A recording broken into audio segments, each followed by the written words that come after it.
बच्चों, हमने पिछले वीडियो में यहाँ तक पढ़ा था कि लेखिका की जो दादी थी वह नियम से मंदिर जाती और भगवान से पोती के लिए विनती करती कि अगर उनकी बहू को कुछ हो तो पहली संतान उन्हें पोती ही प्राप्त हो। लेकिन उन्हें भी आगे देखिए, मेरी दादी तो पहली मर्तबा में ही तैयार हो गई थी कि गोद में खेलेगी तो पोती, पर माँ जी की आरज़ू किस कदर रंग लाएगी उसका उन्हें भी गुमान न रहा होगा। यहाँ लेखिका कहना चाहती हैं कि मेरी दादी ने यह मन में ठान लिया था कि यदि मेरी गोद में पहली मर्तबा कोई खेलेगी तो वह है पोती, पोता नहीं। लेकिन लेखिका कि माँ की सास की यह आरज़ू किस कदर रंग लाएगी ये इसका भान उन्हें भी नहीं था, अर्थात लेखिका की दादी को भी अनुमान नहीं था कि ऐसा हो जाएगा। लड़की की गैर वाजिब जुस्तजू सुन भगवान कुछ ऐसी अफरा तफरी में आ गए कि एक न दो पूरी 5 कन्याएं एक के बाद एक धरती पर उतार दी। भगवान को क्या, उन्हें माताजी के सामने तो नामी चोर भी अफरा तफरी में आ जाते थे। माँ जी और नामी चोर का किस्सा होश संभालने के बाद मैंने कई बार सुना था। चोर के दीदार की खुशनसीबी भी हाथ आई थी। लेखिका कहती हैं कि इस कदर उन्होंने पोती की मांग की, इस कदर घर में बेटी की चाह रखी कि भगवान भी अफरा तफरी में आ गए कि कितनी बेटियां दूं, और एक के बाद एक 5 बेटियां लेखिका की माँ को हुई, अर्थात उनकी दादी को 5 पोतियां हुई। लेखिका आगे कहती हैं कि भगवान का तो क्या कहें कि नामी ग्रामी चोर भी जो होते हैं वो भी अफरा तफरी में आ जाते थे लेखिका की दादी की बात में। उनके कहे हुए बात को सुनने में तो चोर भी अफरा तफरी में आ जाते थे, मतलब परेशान हो जाते थे। उन्हें समझ नहीं आता था कि क्या करना है, चोरी करना है या नहीं करना है। लेखिका यहाँ बता रही हैं कि एक नामी चोर का किस्सा उन्होंने होश संभालने के बाद अपनी माँ से सुना। हुआ यूँ था कि किसी शादी के सिलसिले में नकुड़ की हवेली के तमाम मर्द बारात में दूसरे गांव गए थे। औरतें सज धज कर रत जगह मना रही थीं। नाच गाने और ढोलक की थाप के शोर में नामी चोर कब सेंध लगाकर हवेली में घुसा किसी को खबर न हुई, पर चोर था बदकिस्मत। जिस कमरे में घुसा उसमें माँ जी सोई हुई थी। लेखिका बताती हैं कि हुआ यूँ था, यह जो कहानी है वो लेखिका अपनी माँ के मुंह से सुन रही हैं, इसलिए इसमें माँ जी शब्द का प्रयोग किया गया। लेखिका की माँ अपनी सास को माँ जी कहती थी। तो यहाँ बता रही हैं कि हुआ यूँ था कि एक शादी के सिलसिले में पूरी हवेली खाली थी, सब मर्द बारात में गए थे। और आप जानते होंगे कि शादी के दिन जिस दिन बारात घर से निकलती है सज धज कर, तो औरतें जो होती हैं वो रात भर घर में जगती हैं और गीत मंगल गाए जाते हैं, रात भर जागरण किया जाता है। लेकिन इसी दौरान एक चोर कब घर में सेंध मार गया उस पर किसी को पता भी नहीं चला। लेकिन चोर भी बदकिस्मत था, वह घुसा भी तो किसके कमरे में, दादी के, लेखिका की दादी के कमरे में, और लेखिका की माँ की सास के कमरे में। औरतों के शोर से बचने को वे अपना कमरा छोड़ दूसरे में जा सोई थी। लेखिका की दादी, चोर बेचारा तमाम जुग्राफिया दिमाग में बिठाकर उतरा था। उसे क्या पता था कि इतनी बड़ी बूढ़ी पुरखिन जगह बदल लेगी। खैर, बुढ़ापे की नींद ठहरी, चोर के दबे पाँवों की आहट से ही खुल गई। चोर भी जो था, आप जानते हैं चोरी करने से पहले वो लोग पूरी रेकी करते हैं, जगह के बारे में जानना चाहते हैं, लोग कहाँ कैसे सोते हैं, ये सब जानना ज़रूरी होता है ताकि चोरी को आसानी से अंजाम दिया जा सके। ऐसे ही चोर उसके बारे में पूरी जानकारी इकट्ठा कर लिया था कि कौन कहाँ सोता है। उसे मालूम नहीं था कि इतनी बूढ़ी औरत जो है वो किसी और के कमरे में जा सोएगी। जैसे कि लेखिका की दादी लोगों के शोर से बचने के लिए दूसरे कमरे में जाकर सो जाती हैं। लेखिका बताना चाहती हैं कि बुढ़ापे में थोड़ी नींद भी कम आती है, इसलिए चोर ने बहुत कोशिश की दबे पाँव जाने की, लेकिन लेखिका की दादी को पता चल गया और उसके पाँव की आहट से उनकी नींद खुल गई। कौन? माँ जी ने इत्मीनान से पूछा। जी मैं चोर ने युगों से चला आ रहा पारंपरिक असंगत जवाब दिया।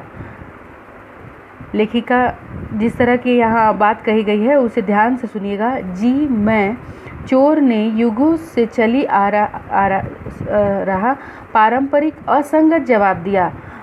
यहाँ मैं से यह पता नहीं चलता है कि मैं में कौन है, घर का कोई सदस्य या बाहर का कोई सदस्य है।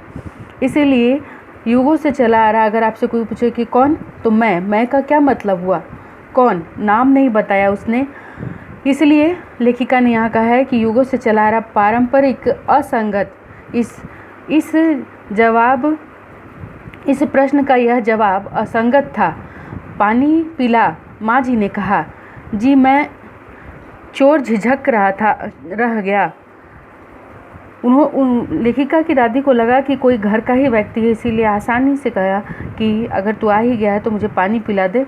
लेकिन जैसे ही चोर ने ये बात सुनी तो जी मैं कह के वह रुक गया कि वो बताए तो क्या बताए कि मैं चोर हूँ, इसलिए वह झिझकने लगा। तब तक माँ जी बिस्तर के बराबर में टटोल कर देख चुकी थी, लोटा खाली था। ऐसा कर उन्होंने कहा, यह लोटा ले और कुएं से पानी भर ला, पर देख कपड़ा कस कर बांधे रखियो और तरीके से छानियो।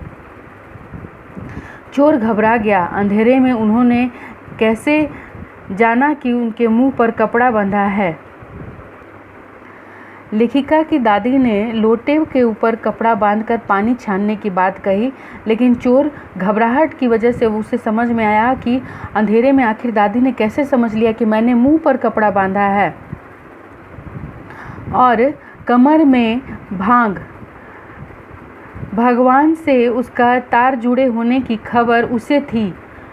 चोर को भी खबर थी कि भगवान से उनके तार जुड़े हुए, अर्थात वो अंतर्यामी है। जान गई थी कि चोर घर में घुस आया है, पर बुढ़िया भाग भी छानती होगी, एकदम यकीन न हुआ। इसी से कुछ हैरान परेशान हो उठा। भाग भी छानती होगी। यहाँ चोर को यह लग रहा था कि लेखिका की जो दादी है वह कह रही हैं कि जो कपड़ा तूने बांध रखा है मुंह पर और तेरे कमर में जो भांग रखा है उसे छान कर ला, जबकि वह लोटे में पानी छान कर लाने की बात कह रही थी। इसलिए उसने किंवदंतियाँ सुनी थी, किसी के कहे हुए बातों को सुना था कि लेखिका की दादी के तार जुड़े हुए हैं भगवान से, वह सब जान जाती हैं। वह जब उसने यह बातें सुनी तो उसे यकीन न हुआ, वह बहुत परेशान हो गया। जल्दी कर भाई, तभी माँ जी ने कहा, बड़ी प्यास लगी है। पर मैं तो चोर हूँ। मारे घबराहट और धर्म संकट के चोर सच कहा गया।